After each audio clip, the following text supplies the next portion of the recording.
Well, everyone, welcome to our monthly podcast with the one and only Mr. SG Anon, who needs no introduction. You know him by now as a regular on our podcast, and we're always honored to have him here. Happy New Year to you folks. And we are starting off on a very high note with all the information, which we will be delving into with SG precipitously, as always. If you're new to the podcast, please do like, subscribe, and share so that others can gain in the knowledge that you're currently being afforded. SG, how are you, good sir? Happy New Year, and how are your holidays? Doing fantastic, John. Thank you for having me back. The holidays have been adventurous on this end, challenging but rewarding all at the same time. I can appreciate that, having traveled over the holidays myself. So I completely empathize with what you mean by that. And we're always, as always, glad to have you back. And we're going to hit the ground running. No shortage of things to discuss, as you and I are always complimenting each other on our Telegram posts with what we're sharing. So let's get started off the top, sir, with this. The current situation in Iraq is very interesting. Prime Minister Soudani has been working with the Kurds in the region, as you know, to finally get salaries paid. Some are getting paid more than others, but they're right-sizing the process as they're digitizing their new financial system, as it's been in the works for quite some time. They're going to have to release the new rate in the Gazette prior to posting it on Forex, as well as many other international financial sites, as you are well aware. So the first part of the question, SG, is Soudani corrupt, or will he get this done? And if so, do you think the timing of all of this is being massaged for when President Trump takes office in less than 2 weeks? Well, let's start with the rear end part of the question there with respect to President Trump and his taking office. Everything happening right now in the Middle East is on that timetable optically for the world, because that is the major timetable that we're going to see a new administration, ostensibly here in the United States, and a very significant changeover in the geopolitics in that region, especially with as it pertains to the support that comes from the Trump administration to the multi-Arab state coalition as well as to Israel. And I think you're going to see a pretty equivalency of support put out forth for the world to see there, and we may see that augment as we go forward.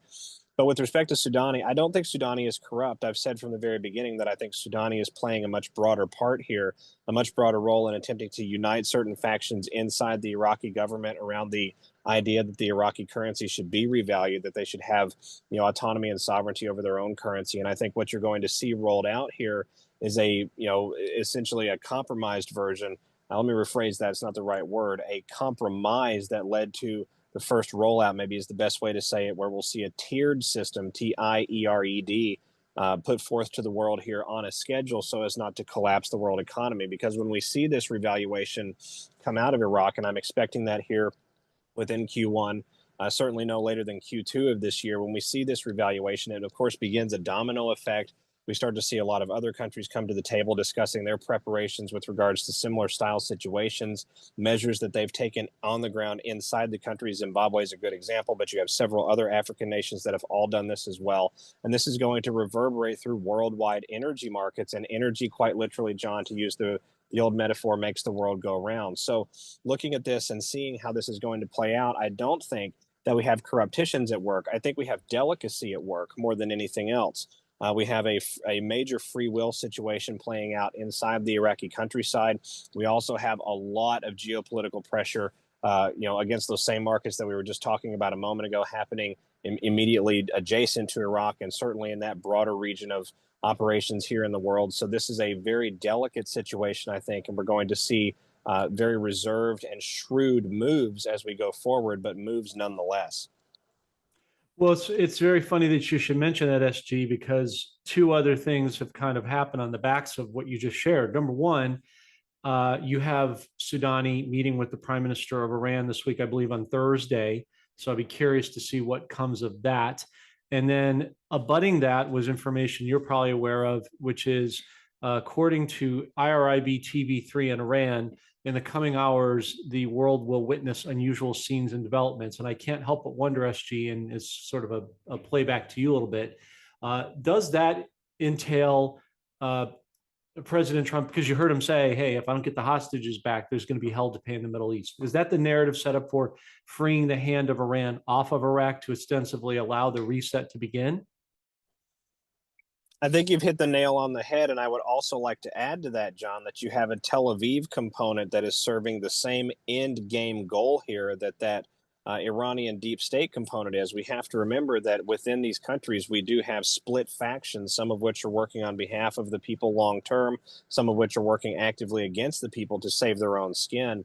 And so I think, and I've said for a long time, that we're going to see a pretty kinetic event come down to the Middle East before this process is over, because the Middle East does control so much of the worldwide shipping, so much of the worldwide resource control, a great deal of antiquity, a great deal of artifacts of humanity that can never be replaced, that are evidence of our oral history, our archaeological history, our physical kinetic history here in the world, and may end up informing some of the understandings that we gain as we go forward, as the Great Awakening itself continues to expand.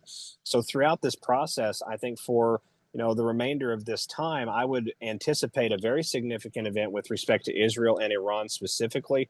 I've been highlighting for a number of months that there is going to be a public-facing overt kinetic conflict between those two nation states. We've built sort of right up to that point. At this point, I'm expecting it to go a little bit more as we go through this inaugural period here in the Eastern and Central time zones of the United States of America. But fundamentally, I don't think that this stops, John, just because January 20th comes to the bend. I think January 20th is going to be a remarkable time for Americans as far as patriotism and accomplishment within American history and American domestic achievement. But that is going to propel the worldwide clock into a more accelerated fashion even still. And I'm fully expecting the remainder of Q1 to be extremely exciting and tempestuous in some regards. Yeah, and then to your point, SG, you posted this on your Telegram, which we also shared today, which was significant to your point. Canada's Conservative Party leader, Pierre Poilievre, saying that it would be a gift from the Jewish state to humanity if Israel would in turn, or in fact, strike Iran's nuclear facilities, to be more precise to your point. So I guess before I go to the next question, following that up on this, because this question is really kind of important, I think, to set the tone for today. With that said, the two-part follow-up to that, SG, would be, do you think that would you anticipate this event happening in Q1, and would you be more inclined, if it's fair to say, that Iraq would reinstate closer to Q1 than Q2? I think we have to look at Ramadan with that particular time frame, John, and look at that, the progression of events, because we have to remember that every culture that's at the table right now, part and parcel to this changeover that's happening in humanity, is being allowed to hit the notes on the piano, if we can use the metaphor there, with respect to what is significant to their own cultural awareness. I think it's likely that we see a significant announcement come from Iraq prior to the Ramadan holiday, and then immediately, either before or even immediately after, or possibly even during the Ramadan holiday, we see some very large-scale kinetic event happen between Iran, Israel, and potentially the Armenian highlands of eastern Turkey, because we have to remember that that corridor in particular is utilized for all sorts of trafficking and smuggling, everything from weaponized elements to human trafficking to the conventional weaponry to advanced technology and secrets. All sorts of things passes through that corridor, and that ties into that closed financial system that Russia, Iran, and North Korea have been running sort of in the background for a very long time, that President Putin put an end to about a year and a half ago now, cutting off some of the trading and some of the exposure to the Russian Mir payment system that he did, and then striking new strategic agreements, specifically with Tehran, but with a number of other East Asian powers, including Vietnam and North Korea as well. So looking at this sequence of events, timetables are difficult to hit, of course. Dates are nearly impossible. I would say that windows exist more than anything else. And I think we have the layout now for a number of different announcements to come from Baghdad, then a number of different events to get much more hairy and difficult in the Middle East immediately after or concurrently with those announcements. And I think before this is over, John, again, we're going to see Ankara, Tel Aviv, and Tehran all at war in the Syrian countryside for control of the Middle East. Which just begets the old prophecy from Kim Clement: when things seem at their worst, I shall free my people. So it'll be very interesting, SG, to see how that, to your point, plays out. I'm sure you're aware of this, but at present, SG, there's a major move for banks and financial institutions to leave the Green New Scam Climate Hoax agenda, known as the Net Zero Bank Alliance, or NZBA. What I found particularly interesting was that Wells Fargo and Goldman Sachs were amongst the first two to jump ship, before you had JP Morgan, Bank of America, Vanguard, BlackRock, State Street, and Citigroup kind of join in and follow suit. So, what overall message does this send to you in terms of banks changing inwardly? And how does this coincide, if anything, with the financial reset that's incoming? Well, I think as far as the coincidence, with all of that, John, what we've got there is an example of patriots being in control and all of the rest of the landscape being forced to follow suit. Because if they don't follow suit, then they're going to end up bankrupt, destitute, or exposed to trillions of dollars in derivatives debts when the markets begin to reset themselves. And so, looking at how this is playing out now, I'm fully expecting to see some amount of economic event coinciding with the inauguration and then the first really probably 60 days, but to be conservative, we'll say the first 100 days of the Trump presidency as we move through Q1 towards the reset of the fiscal year, which occurs April 1 of every year around the world. I think one of the things that we're going to see with all of this, quite frankly, is with respect to the manipulation of the COMEX market specifically. The COMEX market ties, of course, back to energy, but it also ties back to all of the underpinnings of manufacturing, all of the underpinnings of the NASDAQ, for example, these raw resources and raw ore minerals and earth resources that are out there heavily suppressed and manipulated so that fiat can have some sort of very inflated value relative to the cost of everything else. And we know that that's just really a gigantic Wizard of Oz show. So that has to come down at some point throughout this process. And I'm expecting that that process should begin probably in March of this year, John, and move really in an accelerated fashion through April and into May. And President Trump has told us a number of times that beginning in May, around Memorial Day of 2025, and moving through all of the way through the summer of 2026, we're going to have enough of an explosion here in economic growth, in American prosperity, in American patriotism, success, if we will, on behalf of we the people, that there will be just a justification for a year-long celebration event. Really, it's about 15 months long. And so looking at that particular landscape, we can only achieve that through two major situations. Either a complete geopolitical realignment has to occur, which is possible but seems the less likely option of the two, and the other option is a massive liquidity injection into the system and a reset from a fiat system to some sort of tangibles backed value exchange that allows for a proper valuation relative to the cost of goods, production, and services to come into the forefront. Hmm. Good summation. I can see where you're going with that, and that makes sense. As you know, SG, yesterday and the better part of today, Congress has approved all of President Trump's cabinet's picks in spite of a snowstorm suddenly, quote unquote, and members who said that they would not attend but ended up sort of being coaxed to do so. Did you expect such a seamless transition, or was this more of a narrative operation to wake up the normies that are not aware of what's been going on up to this point? I'll be perfectly honest. I expected more turmoil and more resistance from the deep state opponents that remain on behalf of the Congress with respect to the events of yesterday. By no means am I complaining about it whatsoever. We have another feather in the cap. We have another boot on the ground with respect to getting all of the way to the gate, so to speak. But I was expecting a little bit more drama, and we did not see that, thankfully. I still am expecting a sequence of events here, John, that's going to propel the United States into unprecedented economic and geopolitical waters. I've said for a while that a casualty event of some kind, a mass casualty event, is coming to Washington, D.C. I would not be surprised if that happens this month, but I don't want to forecast things inappropriately. I've also forecasted on the Q News Patriot channel that I'm expecting a radiological false flag of some kind on the caliber of the COVID lockdowns to return to this scene. Whether or not that happens in January, I think that's to be seen as well. But I could see these events playing out in the first few days and weeks of a Trump presidency in an obvious attempt, in an overt attempt to destabilize and disrupt the American people-focused agenda that everyone has voted for. We're in a period of time right now with respect to the domestic situation in the United States, John, that is more delicate, more the right word is sort of escapes me right now. Tenuous maybe is the best way to say it. With respect to how we get to power and how we maintain that power moving forward than we've ever been before. We have a number of executive orders that have been renewed by the Biden operation in the background to ensure that we do have the safety net, if you will, the catch-all net underneath the trapeze artist whenever this eventually comes down. But between now and the inauguration, we have a very serious period of time. And then the immediate weeks after the inauguration should be looked at as well, because that would be the time, if you are the opponent that is now officially out of options, where you would deploy those major resistance moves, those major destabilization moves in an attempt, quite frankly, to save your own skin and stave off, John, the inevitable. Yeah, and the word I was thinking about when you were articulating that just a minute ago was precarious or vulnerable, which could be right or wrong, but I see what you mean by that, and sort of navigating unprecedented waters. But that's where I think our faith in the Lord has to, propel us through to the other side. The next thing I want to ask you is, do you see the Brunson case having any pliability at all at present? Is it still viable?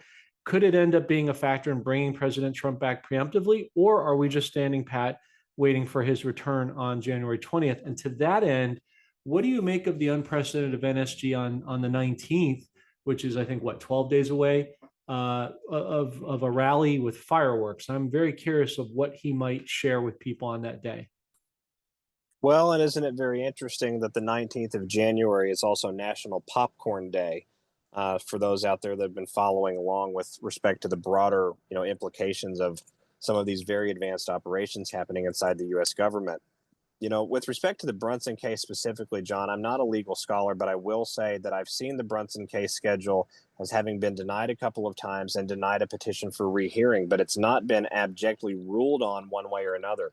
So, when we look at that landscape and we look at what could come up, could they pull it off the shelf and decide to hear it? They absolutely could. Will they is a bit of a different story. And truthfully told, I don't really truly know.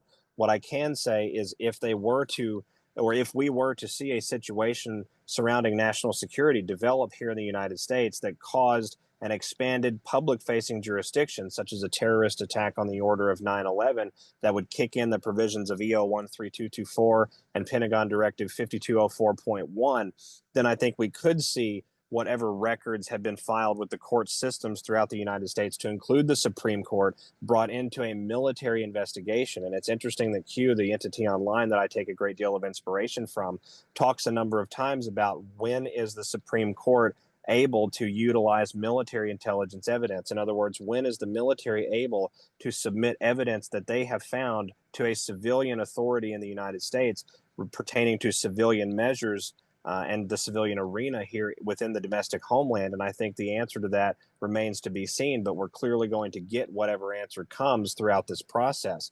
Brunson could very well be part of that, but I don't want to be inappropriate and prognosticate beyond my pay grade there and say that it absolutely will or that it absolutely won't. What I have seen, however, is a sort of a refusal, maybe a hesitancy is the better way to put it, for the Supreme Court to even rule on the case and involuntarily choose not to hear it, therefore keeping it alive. Yeah, it'll be very interesting to see how it plays out, or if it sits on the sidelines, if they even need it. I sort of get the sense that they won't, but we just don't know what's going to happen over the next 12 plus days. So we just have to kind of all watch and see how this live and fluid situation goes. This is sort of a redress, SG, of a question a moment ago, but I want to circle back to it because the subject of Nasara always comes into play, as you would imagine. So we've seen it announced many times by Trump's administration. You mentioned it a minute ago, having a very bold 100-day plan to radically change and remove useless governmental positions, as well as taxes across the board, both property as well as income tax, as both are unconstitutional, as well as returning the gold standard. President Trump, as you know, would be the third president in history to achieve this monumental feat, right behind Andrew Jackson, which, no coincidence, was over his left shoulder as a very prominent portrait to his left side in his first term. Is this all a plan? Is this all part of the plan that implements both Nasara as well as restoring the constitutional republic, in your estimation?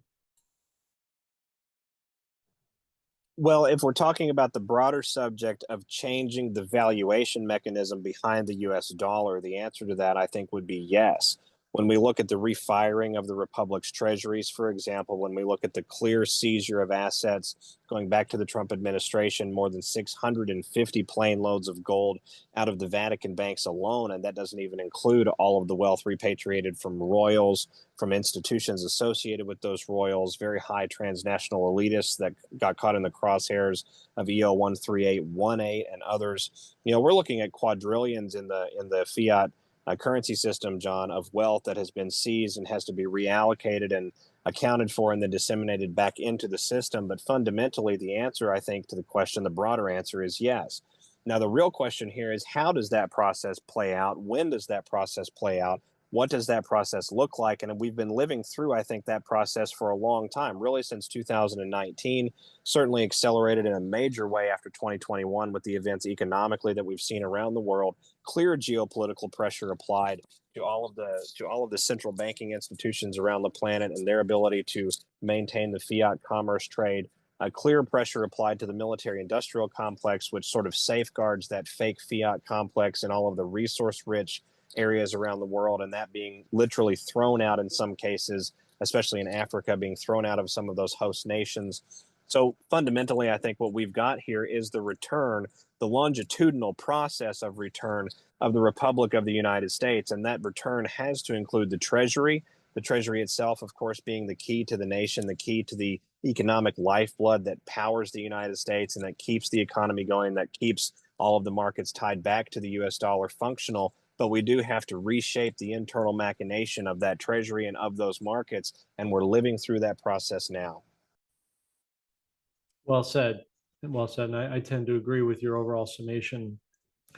We see, I say this sort of jocularly, but we see Justin Castro Trudeau stepping down yesterday morning, although this probably happened in reality a long time ago. It was just optics, for this moment in time. Does this mean that more corrupt installed so-called leaders are going to be set to resign? For example, we just saw, I think over the weekend, Austrian Chancellor Karl Nehammer did. And in essence, does this set the stage for Canada to now become the 51st state of America? It does. And it's really interesting, John. One of the things that I'm going to talk about in the next audio file, or one of the next audio files, is the upcoming resignation, I believe, of the Mexican president for similar reasons: corruption, cartel associations, cooperation, things of that nature. The United States, Canada, and Mexico essentially became one under a military jurisdiction with the signatory of the USMCA and the actual implementation of that particular trade agreement, because there are a number of articles in that agreement, one of which I believe is Article 27, that ties back to transnational criminal activity and how all nations will utilize their collective and combined apparatus to fight those activities on behalf of the other nation if necessary, because it's considered a national security issue to the United States of America. So in a fashion, what we have here is the landscape, the soil essentially put out there to plant that garden, to expand the United States, to bring our Canadian brothers to the north underneath the, maybe not the flag is the wrong terminology, but the overall jurisdictional implication of what the United States Republic has to offer. And I think Mexico will also come along in a similar fashion before this is all over. And President Trump confirmed to us just today at a press conference in Mar-a-Lago that that's probably how it's going to go, because we're now renaming the Gulf of Mexico to the Gulf of America, which means that Mexico is likely to geopolitically become, in a very similar sense to Canada, a protectorate at the very least, but potentially an active entity of the Union with respect to the Republic of the United States. And that republic is due to return either this year or throughout the Trump administration in the first 2 to 3 years, certainly by 2028. And then you take on the backs of what you just shared, SG, on President Trump's Trump Force One. You have a flag with 55 stars. So, you start to think about potentially Australia. You mentioned Mexico. You also have Trump Force One, I believe today was seen in Greenland. So there's a bit of a conquering there for resources, but also security measures. So it seems to speak to smacks of a broader orchestration, if you will, at play. So it'll be interesting to see how this all sort of doles itself out over, like you said, this period of time. We've seen more posts with President Xi talking boldly about Taiwan being their property and their familial alliance. that they want to form with them. Do you see that event happening to prior to President Trump's return? And what implications, SG, does this have in terms of Vietnam breaking free enough out of communism that allows their Vietnamese dong currency to finally flourish? So, in other words, would you see this potentially going before the dinar? Um, John, that's a really interesting question, one that I haven't reflected on in too big of a way. I will say that with respect to the dinar, um, I think that it's more likely that we see movement on the dinar because of the dinar's immediate involvement in worldwide energy and major shipping and commerce lanes. But I think when we see China and the Taiwan, and really we should call it the China, Taiwan, Korean event, because we're going to have all of these theaters sort of break out all at the same time. It's very possible that that is all of the freeing up that Vietnam needs, especially with the new strategic agreements that they've struck with Moscow in the last 6 to 12 months, to begin a revaluation process rolled out to the worldwide markets within their own domestic landscape, much like the process that Iraq is undertaking, sort of on a slow boil turn here in the present day. And I expect that we would also see the Philippines begin a similar process in this same period of time because of their proximity to major military events that are happening in the Pacific. I don't think that this happens prior to President Trump's inauguration, however. And I think a number of patriots out there might take a little bit of an issue with that, because then the question then becomes, well, how much egg do we risk putting on President Trump's face or anyone else's face here in the U.S. government with respect to these changeovers that have to happen around the planet? But we have to come back to irregular warfare and what is the most logical procession of events. And I think the most logical procession is President Trump leveraging his friendship with President Xi, his professionalism with President Xi, and being able to sell to the American public, look, it's not worth nuclear war. We're going to let them have Taiwan. That's just how this is going to be. And we're going to move forward together, and we're going to have to find a way to get along with one another. And so I think everyone has the opportunity to have a little bit of egg, but also to save a little bit of face as we go forward through a process that, according to Julian Assange, John, affects more than 98% of all governments worldwide and has really deeply entrenched itself in the Western world within these governmental entities and institutions that are waging active warfare against their own domestic populations. Yeah, I mean, I can see where you're coming from. My only concern would be if they get into a large scale warfare with Taiwan. Taiwan's not going to be caught flat-footed. They've got landmines, booby traps. They could easily hit some of the water wells and take out a lot of Chinese residents in China. It could flood those areas and really create a lot of havoc. So I kind of wonder if Trump.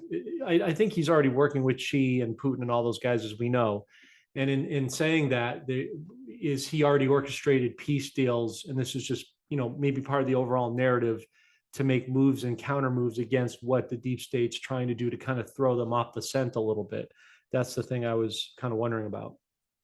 Well, I think, when we talk about that particular conversation and really the broader worldwide military coordination that's happened with respect to all of these conflicts the last 7+ years now, we absolutely have diplomatic scaffolding that's been put into place with respect to return of territory, cooperation at the diplomatic level, cooperation at the civilian level, certain transitionary periods of civilian authority, like what we're seeing right now in South Korea.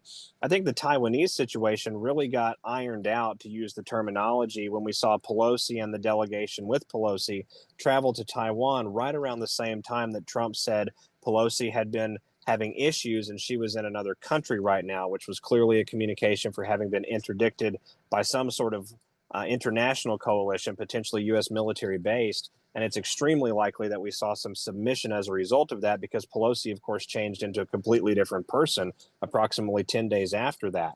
So looking at that and seeing that landscape, looking at the Chinese Coast Guard drills that they've been running off of both Taiwan and the Philippines, the enormous Coast Guard cutter that China put to sea about 6 to 8 months ago, it's now been spotted off of the Philippines, headed in the Taiwanese direction. I think it's very likely that we're going to see a brief period here in the world where a kinetic campaign is necessary to expose some of the activities, such as the 44 I think they're BSL-3 and BSL-4 laboratories on the Taiwanese mainland, as well as a number of secret submarine bases that have to be brought under military control because they're functioning, quite frankly, without any sort of oversight, total diplomatic and international immunity, and that's a recipe for disaster, and that's simply not going to be allowed throughout this process. So with respect to that, I don't expect a long conflict, but I expect some sort of a narrative event, maybe a scare event concurrent here in the United States with some sort of blitzkrieg style campaign on Taiwan, and a conclusion relatively quickly with shrewdness and with dignity and with strength, like President Trump has talked about a number of times. Yeah, as you know, I've said before, you and I had a on this subject in the past. I think it would behoove everyone to have more of a short stint event, maybe handful of days at the most. You don't want a long protracted war. It just has the potential to go sideways in too many ways, as we've seen before. Not to mention, the whole point of this is to end the endless wars, the banker wars and such. So it wouldn't be in anyone's, certainly in the short term, best interest for this to happen. Now, we can't talk about the finances, SG, without leaving the elephant in the room, which I know you're well aware of, which is the bullish crypto movement that's incoming. We've seen XRP start to take off now, a little bit out of its cocoon from the pennies now into the dollars, and it's just waiting for that inevitable next leg up to go into the 2, 3+ digits and go from there. Doesn't this, when that happens, which Trump's the crypto president, the Bitcoin president, certainly XRP now is the number 3 coin in position. We think it's going to be poised to be number 1 at some point. Wouldn't this also, in process of going upwards, allow for a simultaneous movement for precious metals to surge? And how important is this for BRICS and their overall achievement of international sovereignty and nationalism for all the respective countries involved? You now have 10 more countries getting involved. As you know, you've got Kazakhstan and Thailand, and Brazil just announced Indonesia with the rupiah, which we're watching closely, and there's 25 more countries behind that. So it's easily going to be close to the 100 country plus range here within this year. So what does that mean in terms of XRP being an integral part of the new blockchain system, the new financial system, allowing everything else to stair step alongside of it? Well, honestly, John, I hate to wax a little bit repetitive, but my answer is probably going to reflect a lot of the question itself. I'm expecting XRP and a couple of other tokens, but certainly XRP because of its positioning as a facilitative agent, to explode in this process as we build out an alternate ecosystem worldwide. And that alternate ecosystem is going to highlight the gaps in the current ecosystem that we have, the suppression model, for example, that exists from the bank derivatives against the COMEX market, the suppression model that exists from the NASDAQ with respect to resources like silicon, for example. Looking at this process going forward, I think what's happening here is an alternate ecosystem is about to provide a control group, for lack of a better term, to highlight the sickness that's happening inside of another group that for a very long time has thought itself the only possible group, the only possible model, right? And so that allows us a period of introspection, reflection, and innovation, the likes of which has never been possible before in all of human history. And I'm expecting whatever happens in the crypto landscape, and especially the liquidity that comes to the crypto landscape, to drive the real resources markets, the physical resources, the COMEX and others, really through the roof, because people are going to yearn for real reflected values. They're going to wonder why they can make certain purchases with crypto at certain rates and exchanges, but cannot make other purchases with regular money in the same fashion under the same auspices, purchasing the same products or services. That's going to force a change, a need to integrate and also to understand how these two ecosystems can blend together. And we're in the build out phase literally right now, John, of that very process. We've witnessed DOD conduct a very unusual test on the 12th of December, 12/12/24, where they put out an unusual post online. It was ASF, a bunch of gibberish all the way through the post.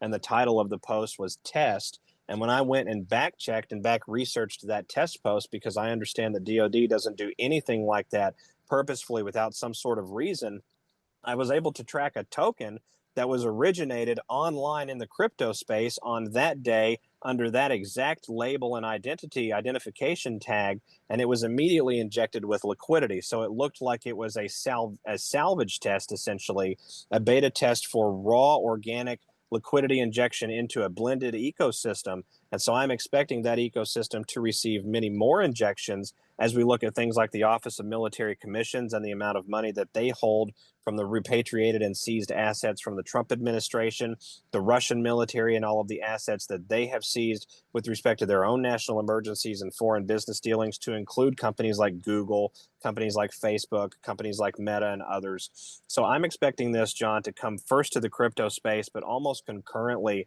to the physical world space, because as the crypto space begins to explode, the depth of the gap, the depth of the chasm, if you will, between real and imaginary in the real world ecosystem is going to be highlighted, and that will force both attention and a need to fix that problem, I think, relatively sooner rather than later. Agreed. Not to mention the fact, SG, just to kind of complement what you were sharing, it also allows for the decentralization and decoupling of XRP away from, uh, other cryptos.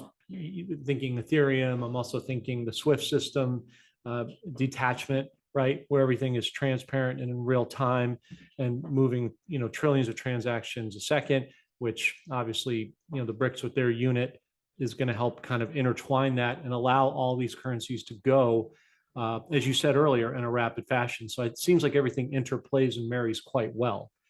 The last question for today I want to ask you, SG, is kind of a little bit of a curveball from what we normally talk about, but I think it's become an increasingly important topic. And that is, it's a little bit out of the box, so just bear with me. But we're seeing a lot of discussion now. It's been discussed within the truther community, but I'm saying optically, to be precise, we're seeing a lot of discussion in regards to the public reveal of UFOs and alien life form presence on Earth.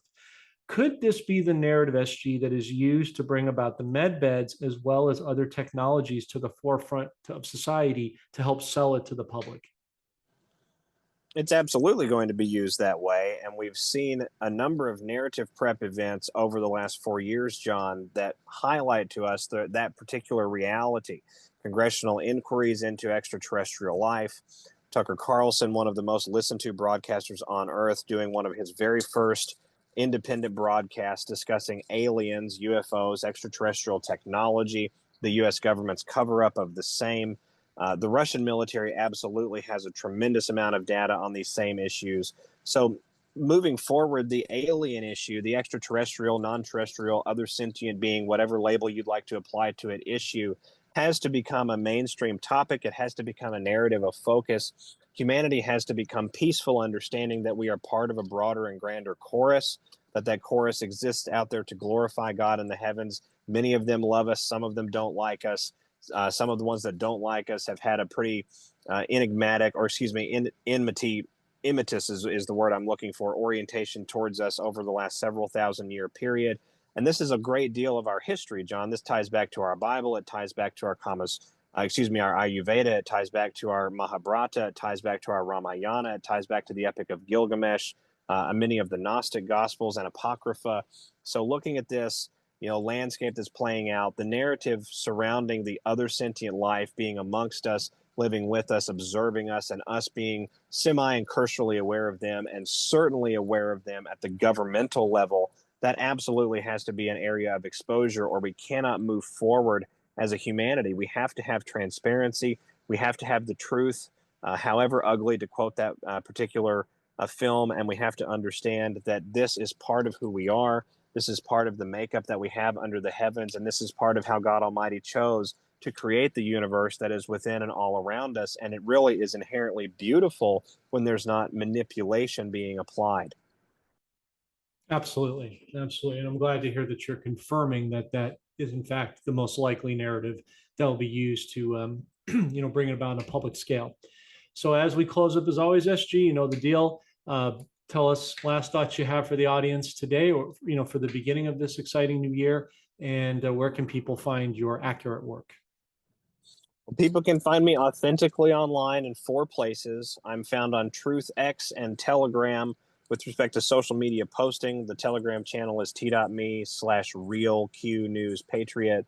The X profile is the THEQ News Patriot with a blue check mark, and the Truth profile is Real REAL Anon with a red check mark. And you can find me on Rumble for the video content, the audio files, podcasts, and analysis, things like that at rumble.com/user/Q News Patriot.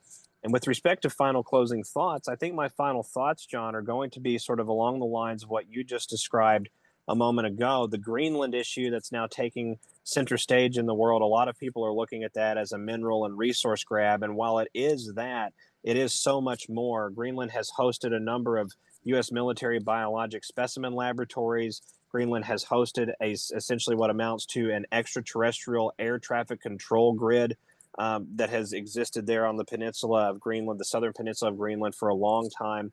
There are species that exist within the ice, underneath the ice of Greenland, that have been living there for a long time because the carbon reserves are so rich and the environment is so cold.